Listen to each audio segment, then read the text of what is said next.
We making quite a good progress in terms of the Sefer. I think we will definitely be online to make a siyum on Shmuel Aleph.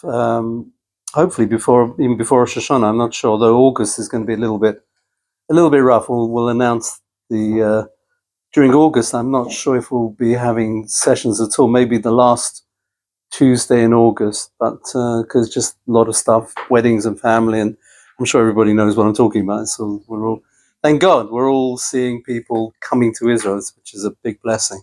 This evening we're going to be learning this amazing, absolutely amazing story of someone called Avigail. In fact, Avigail and Naval. Now, what happens is that I was privileged to teach this in a women's college in Manhattan. And I always ask the students before we got going, who is your role model in terms of Jewish life? Who do you look up to?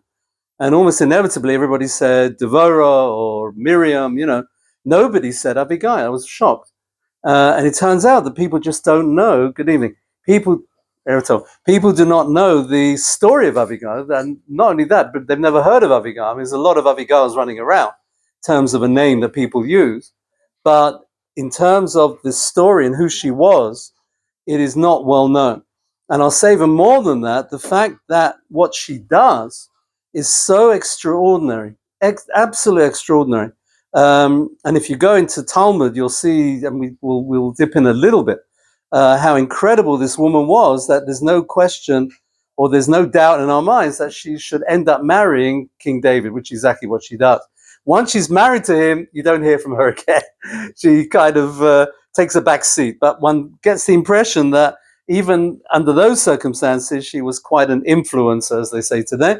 As we'll see in the story, unbelievable, absolutely unbelievable. I mean, of all the female characters that one can look up to, Avigail has to be up there with the greats, no question. And you'll see what I mean when we go through the chapter. We'll go through chapter 25. It's a long chapter, but we'll get through it. And we'll talk about one or two things. We're going to talk about a little bit at the beginning. Shmuel dies, and we're going to talk about Abigail's conversation with David.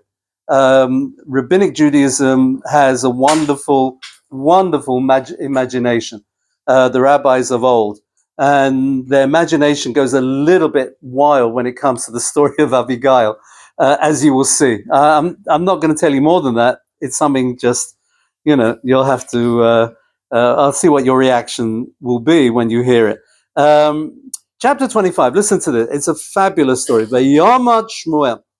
Not so fabulous. Shmuel dies.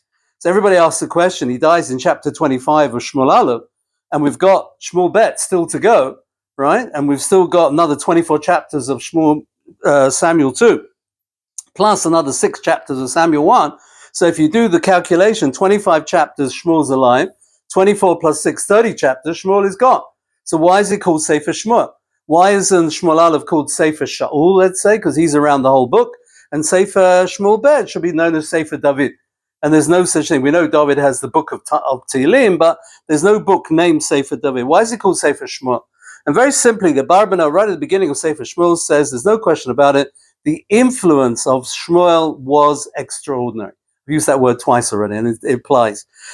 Shmuel was such an influence on his generation and subsequent generations. Without Shmuel, we would not be in a position of looking forward to a Melech. We're all looking forward to Mashiach. Mashiach is going to be a king of Israel.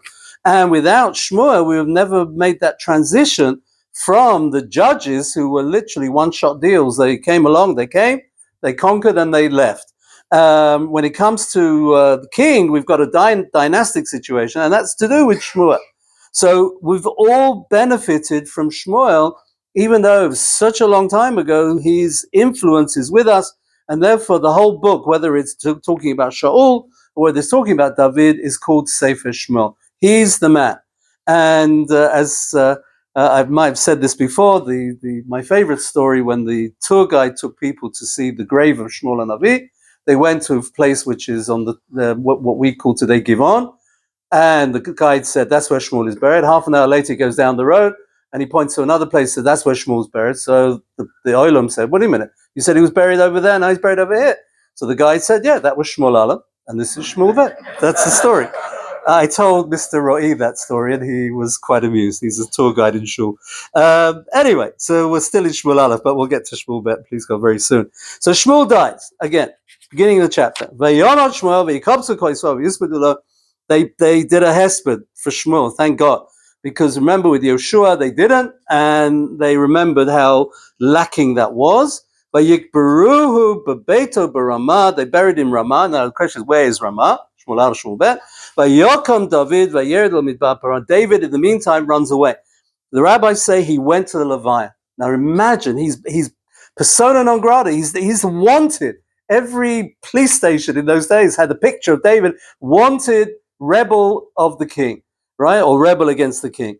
And he still goes to the Leviah. Obviously, he probably covered himself up and he disguised, whatever he wore.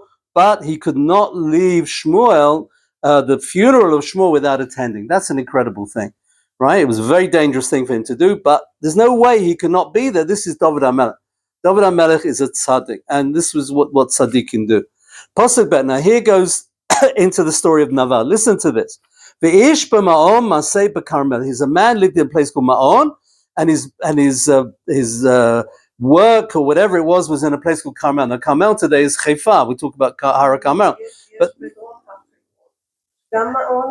Gam Carmel. So that's where it's nearer. Today we would say around Hebron. In other words, on the West Bank. Some people call it, whatever you want to call it, Yesha, as Rabbi, Menachem Begin always called it. Whatever it is, it's certainly much more central. And Vayishkadomo, he was not literally very large, but some may argue larger than life. Certainly he was very wealthy. But Lot Son Shlosh Talafim, we don't realize the numbers here. 3,000 sheep. That's a lot of sheep. The Elef Izim and 1,000, what are they called? Izim, goats. But he and it was in the shearing season, and that's when when you make your money, you take all the wool and all the milk and all the who knows what, and the shechting the animals, and in many cases it's where you cash in. If it's a good year, you make a lot of money. And what's the name? V'shem ish Naval. Now the word Naval is not a nice word. Please, when you go to Ulpan, do not call the teacher Naval. It's not a good word to use, even if you're annoyed with the teacher. It's a low life. It's got another meaning, which really is a word you don't want to use. One of the rabbis says that his name wasn't Naval, but he was known as Naval, the low life, because he really was a bit of a low life. This guy, as you will see, V'shemish Avigail, and his wife was called Avigail, who was unbelievable. I always ask my students, what sort of shadchan made a shidduch like this, right? With such a low-life, wealthy man and such a wonderful, intellectual, and smart and beautiful lady. And they all shrugged their shoulders in the class, and I think I didn't have to get an answer from them. Shadchanim, this is sometimes what they do. Marry money and everything will be fine. I didn't say that. I shouldn't have said that. V'isha tovat sechel v'yifat. She was very clever, very smart. And she's very pretty, very beautiful. Ish kasher. I love the way they compare them. And the man was very harsh. Rav alalim, and he was bad deeds. In other words, he wasn't a nice person. It's the sort of guy that you didn't want to sit next to in shul. Vahu Kalibi, and he's either descended from Kalev or Kalibi from the Lashon Kelev. He's a bit of a dog. So whichever one you want to apply to it. Vakasha. If he's from Kalev, that means he's a distant relative of Moshe Rabbeinu. That's how we got the shidduch. And that's how we got the shidduch. See, this is the answer that I was waiting for. I never got that answer from the students. Interesting. Pasuk Dalet. Now listen, it's a phenomenal story. Vayishma David b'midbar, and of course David is Kalev is the tribe of Yehuda, and David is the tribe of Yehuda. So David says, "I'm now run away again," because he knows Shaul is going to start chasing him again. He knew that Shaul will have his depression come back on him. And he realized that he's looking after now 600 men and he needs food. Vayishma David b'midbar ki gozez Naval. So no, and he heard about the shearing. Naval was doing all of this, and it was a good time to go and ask distant cousin, second cousin, third cousin Naval for a bit of help. That was David's plan, and in fact, we're not told this, but he says that he even sent some of his lads to go and help with the sheep shearing, and they'd come back, and and now David wanted to go back to Naval and said, "Look, I sent you some guys to help. Please send me some help in terms of food." Not a bad request. What happened is shocking. He sent 10 lads. He gave them a speech. Alu Carmelo Batem Naval. Go to Naval. Usha'eltem lo b'shmi shalom, and ask him, what's up? How are you? In my name. Because, we know each other, and obviously we're connected through the tribe. V'amartem kol lechai. Give him a bracha. Say, so may you live. B'atah shalom, beitcha shalom, chol asher lecha shalom. As those who say Yitin Lecha, right? On Motzei Shabbat. Have we got a nod on the left here? Even though most people in this country, I don't think, do it. But when you have a bad dream, you say shalosh hafuchot, shalosh. Three shaloms. Shalosh shalom. And this is a fabulous pasuk. In other words, you are okay, your house will be good, and everything will be good. Give him a bracha from me. Very nice. Bracham David, future king, not a bad thing. And not only that, he says, I know now, tell him that David knows that there's the shearing going on. One of the shepherds that we have now with that, they were with you. In other words, there were men who sort of came to you to find, I suppose, to find employment or whatever they were doing, and they had already helped you a little bit with the shearing. Lo ichlamnum, we did not disgrace. In other words, whatever happens, the people that we were with, of your people, we didn't embarrass them. Nothing was missing. We were very well behaved. All the time in Carmel. In other words, David said we were good people. And Naval, go and ask the lads. They'll tell you. Not only that, but they liked our boys. Our boys were very popular. We came at a good time. Yom Tov, a good day. That's a good quote, by the way. The word Yom Tov, without talking about the Chag, where does it appear in Tanakh? Now you know, chapter 25 of Shmuel Aleph, Yom Tov, expression that everybody uses. Timsa Yadcha Lavadecha, and it says, whatever you'll find Lebincha LeDavid, in other words, whatever you can spare, please, for your son David, in other words, for your relative. Mishpocha, help me out. Why not? And it won't be any, as they say in English, no skin off his nose. However, they came and they gave the speech. David didn't come himself. I guess he thought maybe Naval was in league. And we know that, in fact, Naval was very close to Doeg. And Doeg was still claiming that David wasn't Jewish. So what you don't do is don't turn up at Naval's door being the person who Naval knows is under suspicion in his mind, and go and ask for things. So he sent the lads. And they went and they said all the brachas and they rested. Naval, this is unbelievable. You think to yourself, Mishpocha, help him out. What's wrong with that? And he's a wealthy man. Naval David, mi David, mi ben Yishai. Who are you talking about? As if he's machnish wissendig. Is that the expression? Yeah, it's a Yiddish. I think I got it right. To quote my mother, so he was saying, who is this guy? In other words, I don't recognize David. I don't recognize, if you call him Ben Yish, I don't care what you call him. Hayom Rabba Vadim Partzim Ish Bnei Adonai. All I know is that many slaves are running away from their master, and as far as I'm concerned, David is a runaway. He is under suspicion. I want nothing to do with him. I want to give you absolutely nothing, says Naval. What an unbelievable thing.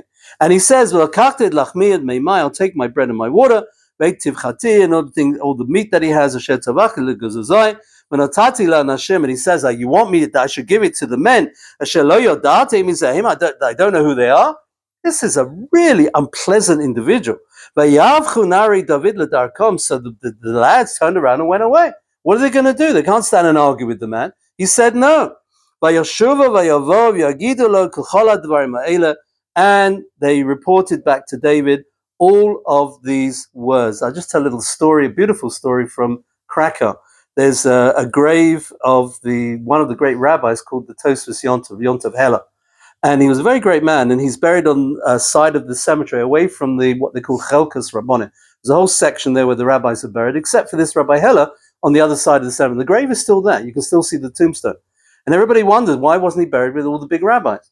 And the story is in Krakow, and it's a beautiful story. There was a man who was a known as the Kamsa. Kamsa means he was a miser. He was known, he never gave a penny away.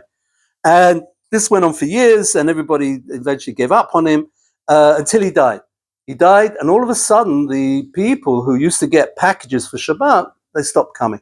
The packages stopped arriving at the door, and they all went to Rabbi Hella, and they said, Rabbi Hella, what's going on?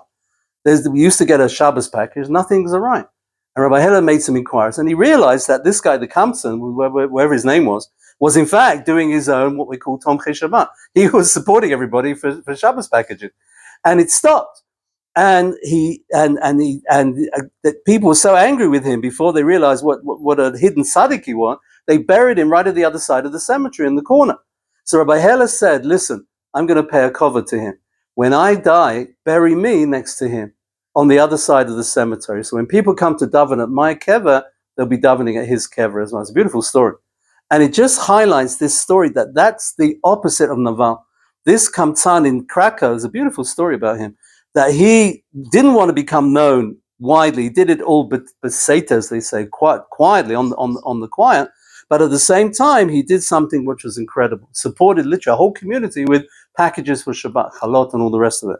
And that again is the contrast. That's the way to do it. Sometimes you don't want to do it with fanfare. You do it with what we say again in Yiddish. Still, you do it very quietly, but it's still important. But this guy Naval, not interested. So listen to this.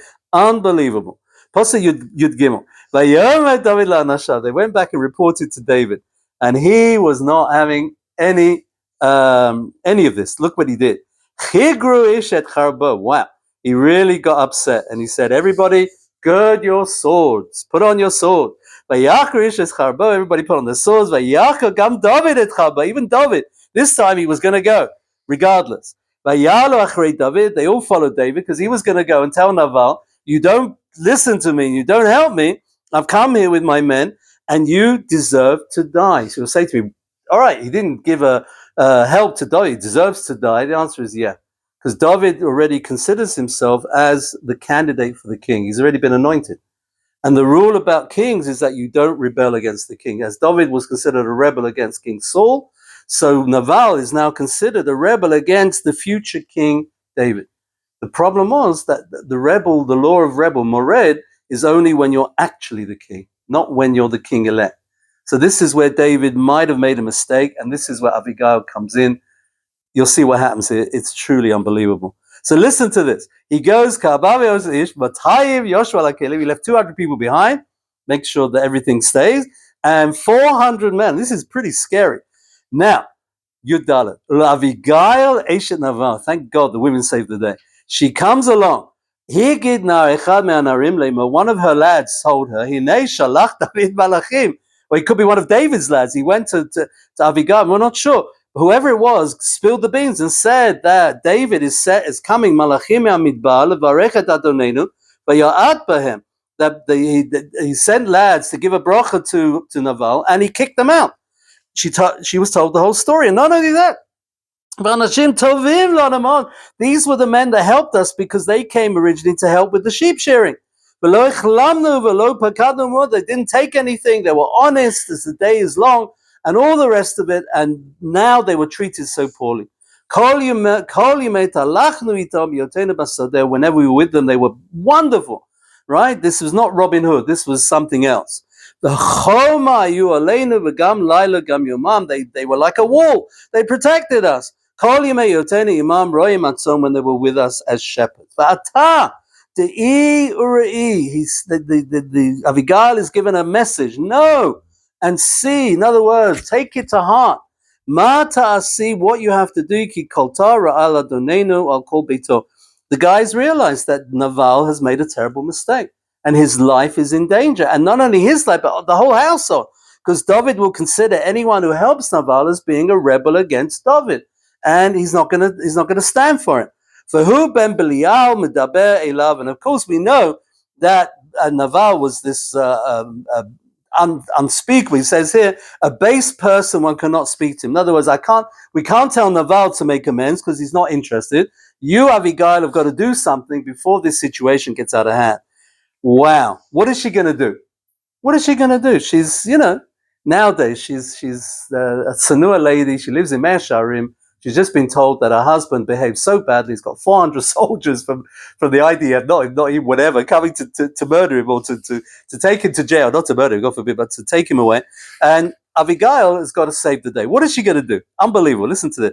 But to Maher Avigail vatikach matayim lechem. Firstly, Jewish mother, she's got to get the food. She got 200 loaves of shnayim nivle yayin and containers of wine, v'chamesh tzon, and she made sure that there was plenty of meat. There were sheep that were asuvot, it says, but they were prepared. Chamesh se'im koli, and the flour, me'at tzimukim, and 100 cakes of raisins and matayim. This is a suda smell it. It's beautiful. 200 devalim, which were figs, whatever. Put it on the donkey. Firstly, I've got to make sure that the food gets to David and his men. However, go ahead, I will follow on. Naval didn't say a word to her husband. Is this a good idea? I'll let you make up your mind. You'll see what happens to him. This is a crazy story. But she's not staying at home. She's got onto the donkey and she's riding. We're going to talk about this pasuk at the end. She comes down the mountain, right? David is racing towards her, and she meets them. Now, how in the blazes is she going to stop 400 men armed to the teeth who have got it in for her husband? How's she going to do it? How in any way can she do it? But David Amar, verse 21. And he says that I was watching from the wilderness, and nothing was missing. In other words, what did he do? What did we do that we got such a bad reception from your husband? And he paid me with evil instead of good. In other words, David presents her with the complaint. This is what happens to the enemies of David, and he's making a very strong case. None of the males of the household or his servants are going to be alive by the morning. They all are complicit in rejecting the future king, and the rabbis explain this is called mored b'malchut, a rebel against the king, and you deserve all of them to die. Wow. Vatera Avigail at David atamaher. So she saw David coming, and this was actually what David had already said, maybe not to her, but he said to his men while he was traveling. And she saw David coming, Vaterid Malachamo, she got off the donkey. It's a great story. Middle of the night. This is not middle of the day. This is there's no lights out there, right? There may be stars and there may be a bit of a moon, a lavana, but that's about it. But listen to this. Vatipola pei David al paneh, she fell on her face in front of David. Vatishtachu aretz, bowed to the ground. Wow. Vatipol al raglam, and David, and then she fell at his feet. So first he started bowing, and then she fell at his feet. Vatome bi ani adoni ha'avon. It's my sin, right? Amazing woman. She was prepared to take the heat off her husband, even though she knows what a bad decision, what a bad person her husband really was. Why she stayed with him for so long is always the question. But I need to speak to you. Please listen, without the please. Listen to the words of your servant, she says to David. Amazing. What a woman. She's talking about her husband.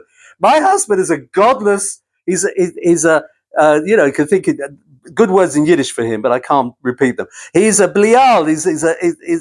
He's really a grober mensch.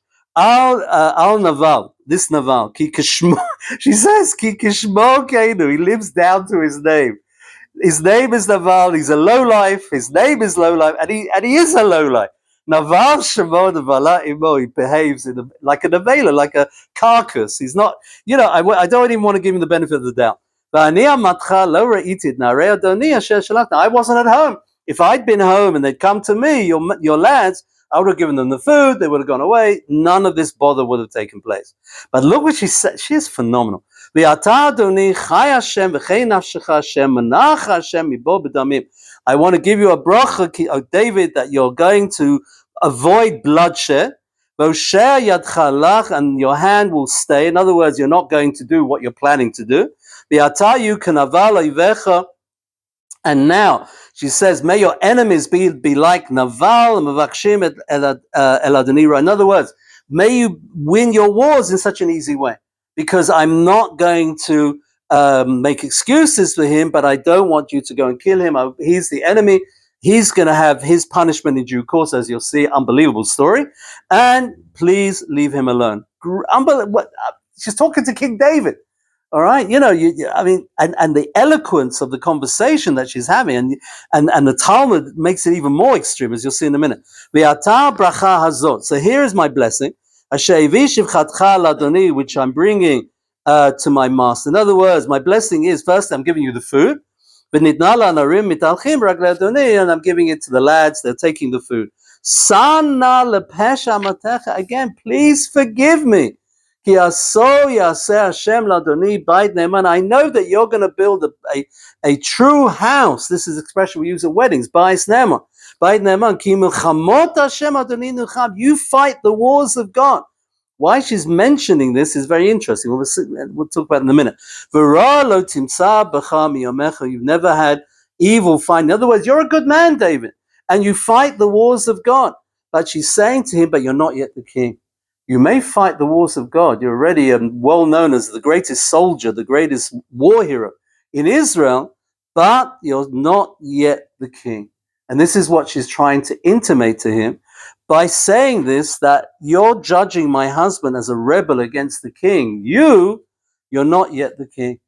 And David hears her argument in the heat of his emotional response. And David is a very emotional guy. We've said it many times. The reality is he listens to her. He is, I would argue, besotted by her. And as you'll see later on, he gets to the point where he actually even marries her. Right? Incredible woman. But listen to what happens. There's this conversation which is truly unbelievable. Chavtet. Man got up to chase you, to kill you. Whenever that happens, may you be bound in the bond of life. In other words, you'll win your wars. You're with God. And God will throw the enemy away like a slingshot. Right? She gave him a bracha. He's going to win all of his battles. And everything that it should be, that whatever God does good to you, and he'll make you a prince of Israel, you're going to be the king. Then she tries argument number 3 or number 4. What you're going to do if you kill Naval, this is going to go against you. I know he's a lowlife, she says. I know he's a horrible man. I know he's this. I know he's that. He's my husband. Sure, I know he is because I've lived with the guy. But the reality is that if you go and kill him, this will be a terrible blemish on you, David. I mean, to stand up to David in this situation is unbelievable. And it's in the middle of the night. And it's dark. And she's having this conversation. And as I said, you'll see in a minute a little bit more. And this is going to be a terrible... be a remorse for you, to spill blood, innocent blood. Yeah, Naval maybe deserves the punishment. What about all the other men that are going to die in the process? It's terrible. I want to make sure that they're safe. That God should be good to you and remember your servant. Wow. And David is, what's the expression in England? I don't know if it's in America, gobsmacked. You know what I mean by that? His gob is smacked. Basically, he's blown away. Lamed bet. Vayomer David l'Avigail. Wow. Baruch Hashem. What a great way to start a relationship. Baruch Hashem that you're here. Thank God. Baruch Hashem Elokei Yisrael. It's the full expression. Blessed is God, Hashem, the God of Israel, who has sent you to me today. Wow. You feel it's a little bit of kind of the music from Love Story is beginning to play in the background. You're so blessed with your ta'am. Your ta'am, you can say in ta'am v'reich, remember that. Ta'am with your taste, but also ta'am here means your logic, your argument. And you are so blessed. Asher kilitini ayom hazeh, that you stopped me today, mibo b'damim, to spill blood. And the Gemara has an extra interpretation of that. V'oshea yadi lo, and save my hand, stay my hand from him. In other words, I'm not going to kill him, your husband. V'olam, chai Hashem, in the case of David makes a promise, Hashem and ani meratcha, that God stopped me from doing evil to you. Kilolei mi hard v'tavot, v'tavoti likrati. Had you not hurried to get to me, kim notan naval ador bokem mashtem bekir, everybody would have been dead. I would have killed a whole lot of them because they're all rebels. And David says, Baruch Hashem, that you came to me when you did.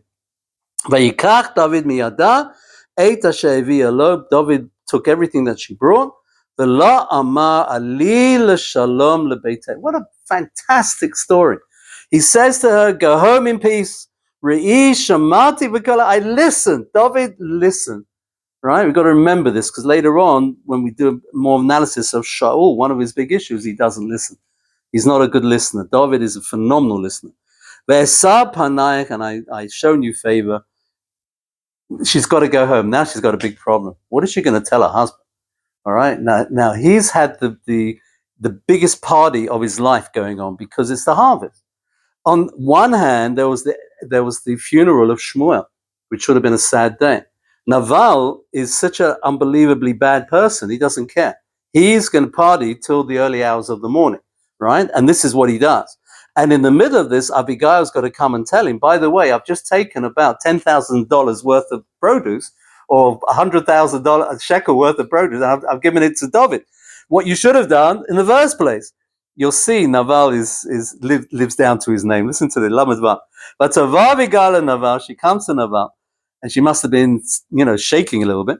He had a big party going on. It was like the party of the king. The Lev Naval Tovalov, and his heart was full of joy. But who shikad maod, he was very drunk. Not a good time to have a conversation with him.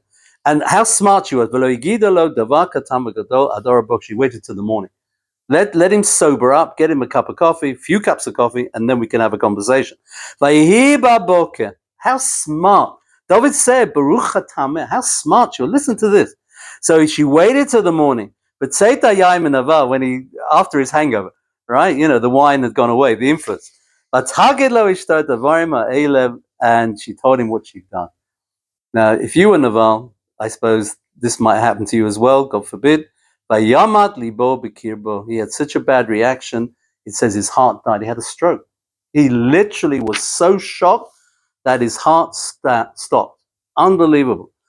Not completely dead, but incapacitated in extreme way. He became like a stone. Had no ability to communicate. And the Gemara explains the next passage, 10 days between Rosh Hashanah and Yom Kippur. If he had come through and said, I'm sorry, I want to make an atonement, maybe he would have survived. But he didn't.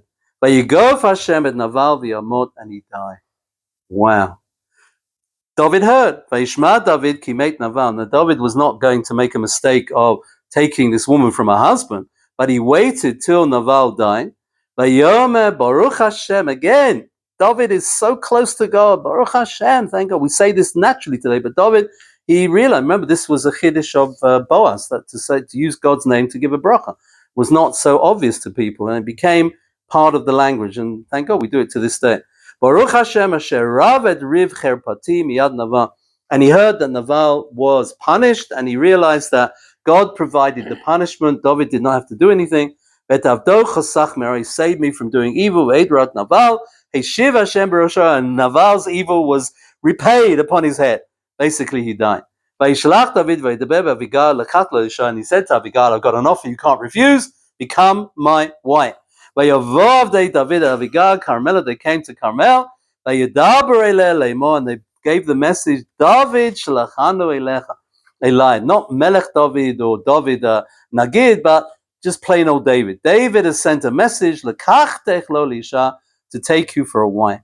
V'tokam v'tishtachu apayim arza. She couldn't believe it. She gets onto the ground and she's praising God. How can I ever be, how was I so lucky to end up marrying someone like David? I'll even just wash his feet. I don't care what I do for him. I am prepared to go. This donkey was in great use. She got back on the donkey. She started riding. The chamesh naroteh, she took 5 of the girls with her. Uchot l'raglad, that followed on foot. V'telech achrei malchei David v'tilo l'isha, she married David. Wow. And finally, just a little side note about the other wives of David, which we may talk about next time. V'tachinam lakach David mi'Israel, very favorite name, you hear it in Israel occasionally. The name Achinam, David also married Achinam from Israel. Vatiyena gam shteim lo l'nashim, so Avigail and Achinam were his 2 wives. He had eventually more wives. If you look in the book, those who have my book, that's at the back, there's the whole mishpocha of David, many wives and many children. V'Shaol natanat Michal bito eshet David. Now we've got to deal with Michal. Remember, he left her, came down out of the house by a rope, and Michal was left behind. What did King Saul do to Michal, his daughter? He gave her Lepalti ben Laish Hashem Igalim to Palti ben Laish. Did she marry Palti ben Laish? Did she not marry him? Did they consummate the marriage? Did they not? The Mepharshim go crazy here to try and understand what's going on. The Barbanel I found was the easiest interpretation. He says Palti was an old man. He was looking after her. Shaul did not want her to be on her own. People might take advantage of her, whatever. Therefore, better that someone would be there in situ, but he's much older than her. There was no suggestion there would be any connection between them. And that's the story of Michal at the moment. We'll come back to Michal in Shmuel Bet. Yeah. But David did kill Bathsheba's husband. Yeah, and that's going to be something we need to. I'm going to hold off on the answer to that, but we will come to that because this is what the Gemara talks about, and I've got to share with you this Gemara. If this story hasn't blown your mind yet, just listen to this. It's Gemara Megillah 14b Yud Dalad Amud Bet, and the Gemara is talking about Avigail, one of the prophetesses. She was a Neviah. Listen to this because it is truly unbelievable. How do we know Avigail was a prophetess? Because of the story of Bathsheba. Dichtiv, because it says, V'haya hi rochevet al hachamo. We just read it. She was riding on the donkey. V'yoredet b'seita ahar, coming down to the hidden part of the mountain. If you're coming down the mountain, who cares whether it's hidden or whether it's not hidden? So the Gemara says, what's this expression? Seita ahar, min ahar mi bo. It should have said she's just coming down the mountain, right? Why do you have to say the hidden part of the mountain? Amar Rabbi bar Shmuel. Only the rabbis could say this, and no apologies are being made here. But listen to this. The rabbi here, Rabbi bar Shmuel, said, Al iske dam haba min astarim. She decided that she was going to argue with David about his decision to kill her husband in halachic terms. She was the first, what we call today, Yoetzet Halacha, absolutely, without question, the quintessential Talmidah Chachama. She knew her stuff. What did she say to him? She said, she's talking about the dam nidah. She's saying that the blood of menstruation, she showed it. And what did she do? How did she think of this? It's unbelievable. Not ladam, she took a cloth with blood on it. Ve'eratolon, she showed it to David. Amar lo, so he said to her, V'chimarin dam balayla? Can I see it? It's dark. I can't tell whether this is red or blue or green. I can't see any colors. What am I supposed to do with this? Amar lo, so this is unbelievable. She said to him, you're judging my husband at nighttime as a guilty criminal. You don't do that at nighttime. Only judgment took place during the day. At nighttime, remember, there was no electricity. It was all in the dark. Nothing happened at night. So if you, David, want to judge my husband at nighttime, then I want you to judge my Shiloh about the dam nidah. So of course, David realized she had a good point. Amar lo, so he says to her, Moreid b'malchutu. So he said, look, let's cut to the chase. In the end of the day, your husband rebelled. V'lo tzarich l'midayna. I don't even have to make a din Torah. He's guilty. And she knows this, but look what she says. She was so smart. Amra lo, adayin Shaul kayam. She says, wait a minute, you're behaving, you think you're the king? Saul is still alive. And nobody has heard of you yet. Well, people know about you, but the definition of you as king is not yet established. So how can you claim that my husband is a rebel? Amar Allah, so he said to her, wow, this woman is truly amazing. As I said, a role model, a real role model. Because what did he say? Baruch ta'amech u'brucha at. You're so beloved, you're so blessed, your reasoning is phenomenal. And he said, Etashe kilitini ayom hazeh mibo b'damim You stopped me from spilling blood. What is that referring to?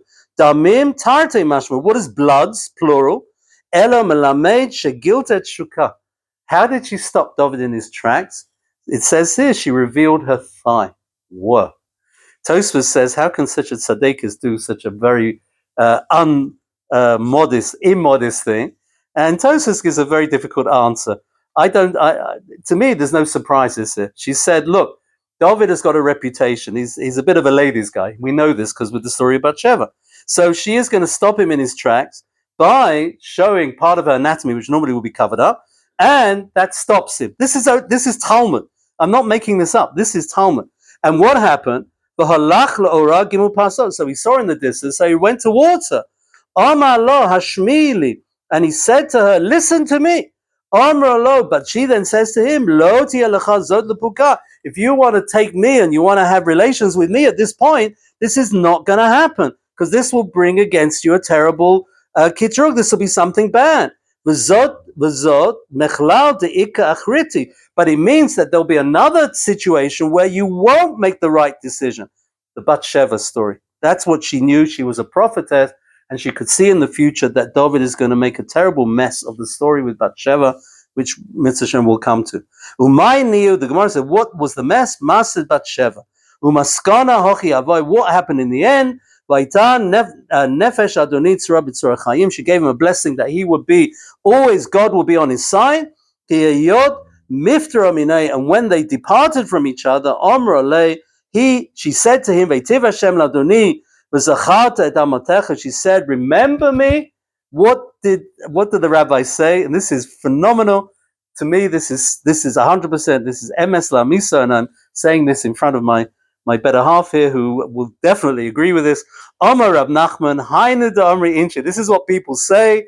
It's that a lady, a woman, bahade shuta, when she's having a conversation, pilcha, she's also needlework, doing needlework at the same time, multitasking. Women can men really don't do it very well. Let's put it this way, probably can't do it. Women multitasking. In other words, while she's talking to David, what is she really thinking about? The future, because she knows that with prophecy, in the end, her husband is going to die and she's going to marry David. And therefore, the Gemara says that this is all part of her calculation in terms of the conversation. Unbelievable. This woman, Avigail, beyond belief. Oh, wow. And this is what happens here. This is really the story. She then goes into David's entourage. And as I said, we don't really hear from her again. I mean, she's mentioned later on as being one of the wives. But once she's gone through this particular interaction with David, that's the end of it. As I said, I never got a straight answer, although maybe this evening I did, why she married Naval in the first place. But I always gave a little speech about Shidduchim at the end of teaching this, because it's really important, compatibility. Maybe they were compatible at the beginning, but by the time you get to this story, Naval is really counting his pennies, and Avigail a tzaddikus beyond belief. Tremendous story. There are a few things to say. I sent out this page. I just want to mention his name, Rabbi Ferber. He was a rabbi in London, in the West End of London. Interesting. And he died in 1966. A great Talmud Chacham from Lithuania. And he's written a wonderful commentary on many of the biblical stories. And he explains that thing that we said about war, that Abigail, one of the arguments was, David, you're a man of war, but you're not yet the king. You're fighting the wars of God, but that doesn't mean that you are yet have the status of a king. So therefore, when we're in a situation over here where there's a problem with your the way you've dealt with Naval, you should know that you can't treat him as a rebel, because that only applies to real kings, not to elected future kings. And that was one of her arguments. My conclusion over here, Naval from Shevet Yehuda. Naval is Abigail, the quintessential Talmidah Chachama, amazing woman. I've asked the question over here, how did she marry Naval in the first place? Yichus, I guess, that's what we said. He's coming from Yehuda, so he's got a bit of Yichus, a distant relative of Moshe Rabbeinu, so I guess that works. She marries David. She is a wow. I hope that, you go away thinking about Avigail and realizing that you've got to add her to your list of incredible people. We've met amazing people learning Sefer Shmuel. Avigail, Naval, also amazing, in the wrong direction. Naval, bad. Avigail, amazing, amazing, amazing. I'm going to leave it at that. Any question? I hope Rhonda will hear this and be inspired. All right, Shakir, thank you, everybody. Thank you.